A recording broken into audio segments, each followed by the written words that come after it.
Hindi ay. Gala na sad ka. Hi! Unalta! Kay bless din ang mundo ha.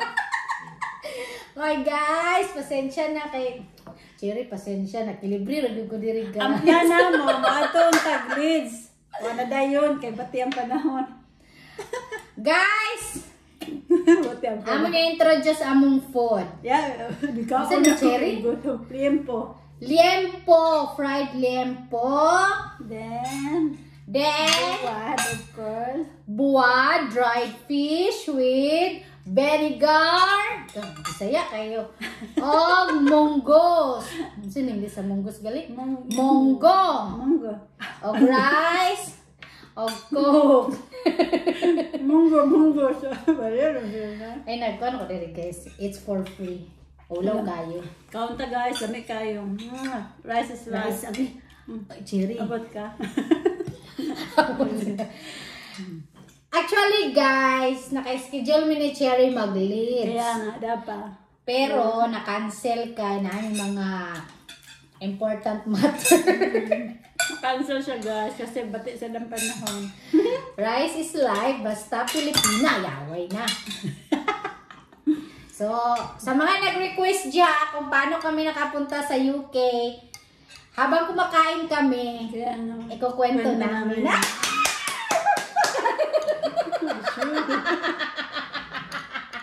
Pagkatawa, Jerry, kay natural, beta mga Pilipina. Ayun na si David, unsa naman yung sa nandun ha?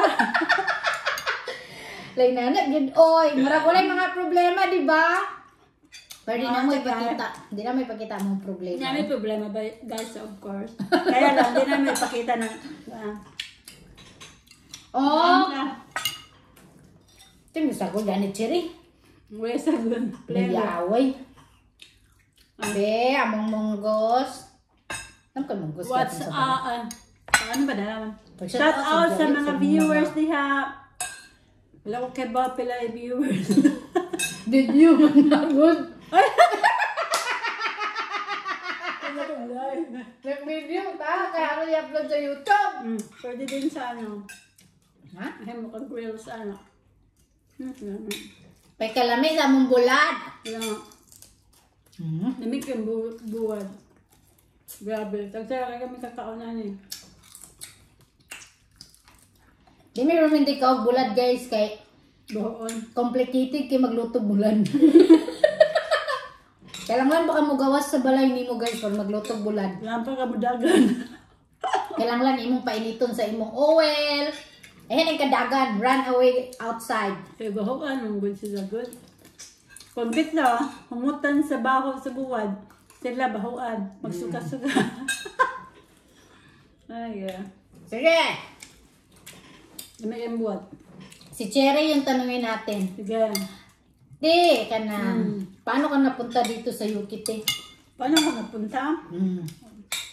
Magtagalog ka, te, kaya. Tagalog tayo. Sige. Ang dami natin mga viewers. Ay, viewers? Una, syempre nakilala ko yung husband ko through online dating site. Yeah! Kaliyo sa akin! Legit dating site. Basta, alam mo, malaman mo naman eh kung totoo yung tao eh. Maraming scammers yes, maraming scammers. Pero nasa yun na yun kung paano mo i-handle. Nalaman mo yun eh kung scammers ba siya o hindi. Ang tanong, anong dating site yan? Okay, Cupid. Okay Cupid? Mine is Filipino Cupid. Sa kanya, Okay Cupid. Before may Filipino Cupid ako, kaya lang puro scammer ang na-encounter ko. Lumipat na naman ako. Ang dami ko yan sila lihan. Try until you success. Wala talaga. Kung ano pa yan. Wala talaga. Marami puro scammers. Di ba? Malalaman nyo naman guys kung scammer yung tao kasi no, sa una, kukunin nila yung loob nyo. Papainlabin kayo. Then habang tumatagal na kayo, bigla na yung manghihiram ng pera. O kaya, sasabihin, may ipapackage ako sa'yo, ikaw yung magbayad. Yon! Pag money involved, huwag na kayong maniwala. Delete nyo, hanap kayo ng iba. Ganun din sa akin. Ganun, doktor, kaya, ay, nandito ako sa barko, walang pwede makahiram ng pera. Edi, wow. Sa akin din, mayroong na ganyan kasi daw, wala pa daw sahod niya. Yung anak daw niya, kailangan na ng allowance. Nilamat.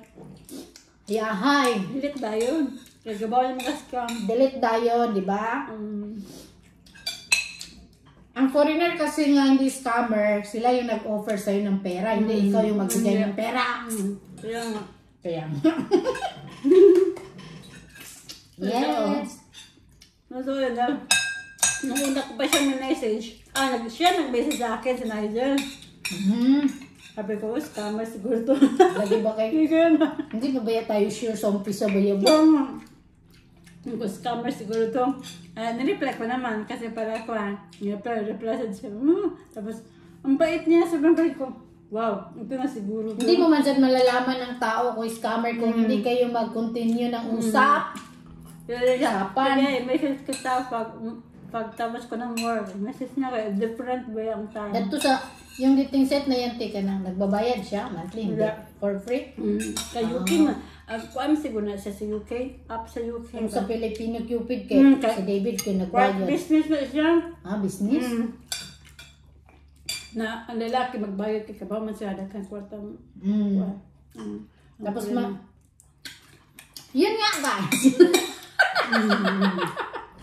Tapos dito rin kami nakakilala ni Cherry na sa UK. Dito lang kami nakilala kay. Sabi ni David sa Lonely daw ako.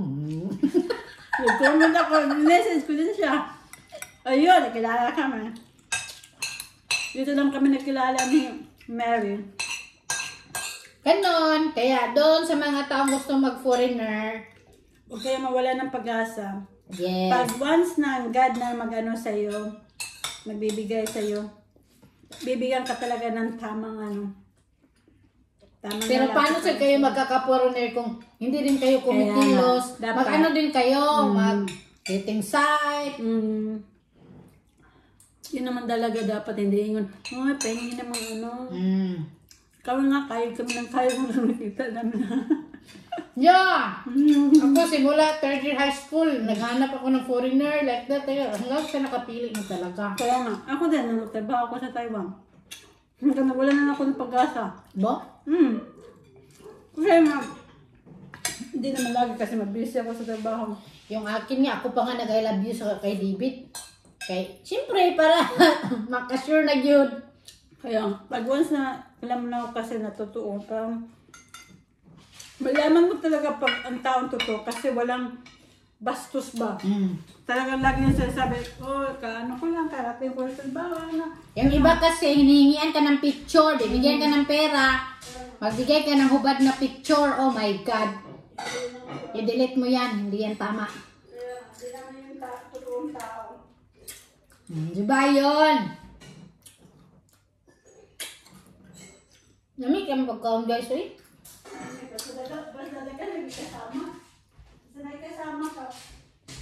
Munggo din guys, oh. Munggo! Loto ni Cherry. Loto na ako. Kung magpaabot pa ko ni Mary na, sa rasa mo. Luto na kayo. Loto ko breakfast. Nakama. So guys, pag-comment mo kung sa mga question ninyong gusto tabagon na mo, okay? Sa mga single out there, huwag kayong mawala ng pag-asa. Pray lang always. Yan lang naman talaga eh.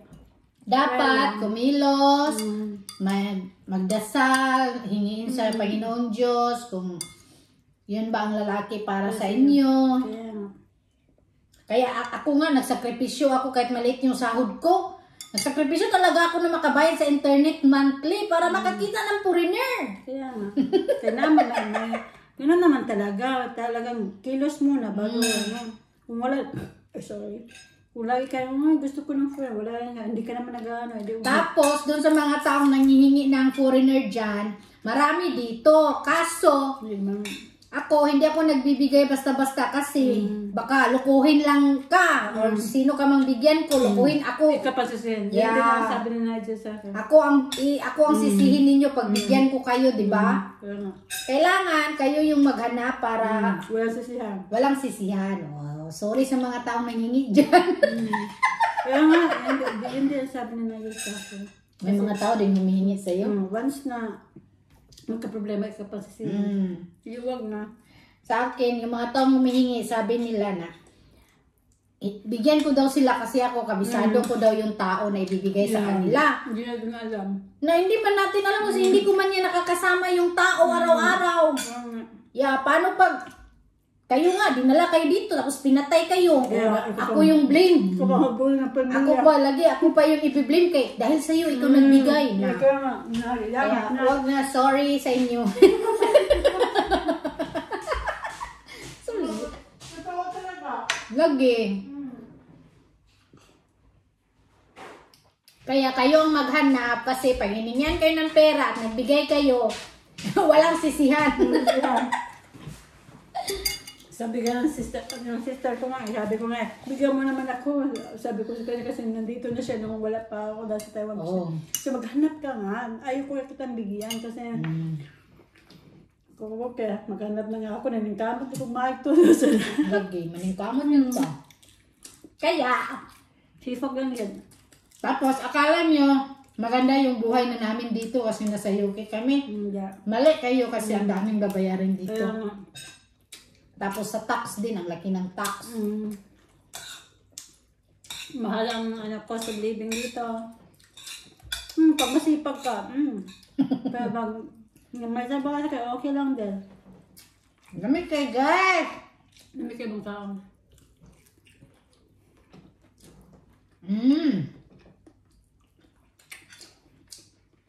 Sino kayo? iPhone mo? Please, Don't like, forget. share, and subscribe. Bye, Follow sa guys. Cherry. Ito yung YouTube channel, Tik. My YouTube channel is... Nakalimutan ko na. Motivate. Binago ko kasi ang name. Nakapasyal ako dito guys kasi libre ang libre ang pagkain. Libre yung hagkaon. Oh my God. Tapos ako hindi ko pa nalibre si Cherry. Diba nga siya. Siyempre. Kung ano sa restaurant. Mukhang pag rice sa kwan. Morrison's Borough Bridge. Morrison Borough Bridge. Boiling rice nung palitin dito. Jasmine siya. Ano yung chow ko dito? Ha? Yang chow? Muna is jasmine. Ang lang. 5 kilos na Nakalimot siya. naman ko gluto sa kwan eh. Rice cooker. Lima lang. Dali magkayo eh. Okay, tungtong sa kalha, ay kalat. Sa kalan. Dali lang sa camera. Pero sa rice cooker ka na lang. Palita ka 25 pounds naman. Rice cooker. Okay, naanad naman ko nga microwave eh. Ano lang microwave. Rice cooker ko. Kaya ka. Shout out sa among mga friend dyan. Shoutout sa mga followers. Sa mga followers, sa mga viewers. Ingat lagi, enjoy life. Kung ba siya kung kutsara. Ha? Kung kutsara, dako ka. Oh, marag, taas na mong video. 13. Wala ba ka? Diyo. Monetize? Sa YouTube, hindi pa. Namin din rin nagkaon guys sa ilang kuha ni Cherry. Dining. Lamig ka buwad. Lamig at buwad. Bisaya, sino? Lamig ka buwad. Ala, dugang nasad ko! Kaya habang May trabaho sa Corazon karon oy. Wala. Maglaglaod ka ba? Wala siya na ba? Trabaklay. Guys, see you soon! Bye! Pwede text mo